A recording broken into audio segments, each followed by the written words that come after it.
Hey. One more small video. I just wanted to say happy Martin Luther King and a holiday, and we had a good day.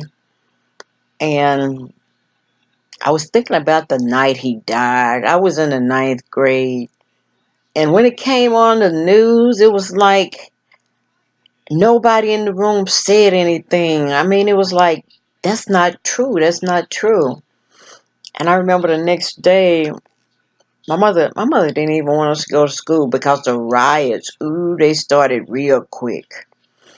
And we went to a predominantly white school. And we were mad. Now, I didn't fight, but if I saw a fight, I just looked at it. But they were setting the white girls' hair afire in the stairwells. And a lot of the white girls and even the boys were getting beat up. They were running home. It was terrible. And the actor Walter Brenner, he didn't say. I mean, we didn't get it over the news real quick, but they say he danced a jig when he found out that Martin Luther King was dead. He was happy. Those of you who don't know who Walter Brennan is, he played in the TV series The Real McCoy and a lot of movies. He always played this old crippled man because he limped. But Walter Brennan, he was happy. And it might have been a lot of white people in Hollywood who was happy.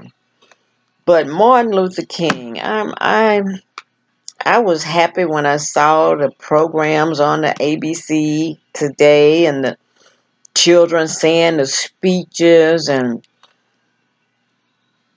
you know what? I was thinking about worried about us forgetting. No, we will not forget because it seems like racism won't go away. And the police will not stop killing black men and black people. Sandra Bland, it's just black people. So long as you keep doing the same thing to us and discriminating and beating us, and even you're doing this to the Mexicans, you don't even let us forget. So no, we will keep on bringing it up. We're gonna keep talking about it. We're gonna keep protesting as long as you keep doing the same thing. It's like an injury that won't heal because you keep aggravating it. You keep, excuse my French, you keep fucking with it. It'll never heal. They keep telling black people to get over it. How can we get over it and you keep killing us? Oh, stop, Mary. But, man, I remember the night when he died, and I remember the fights and the riots and stuff.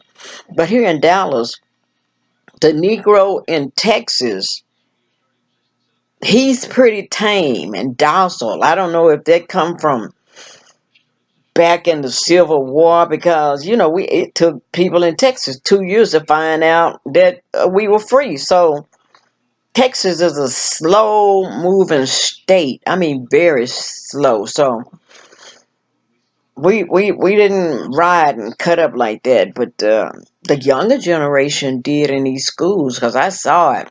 They were mad and beating up these white kids, and after that, the white flight was really ignited more so. These white people were leaving the neighborhoods, and some of them left even if they didn't sell their house. They were gone. So, but I'm glad and in a way, I say I'm glad we're not forgetting, and I may be talking out of both sides of my neck, but I said I'm glad we're not forgetting, but the white people won't let us forget. So it's a twofold thing.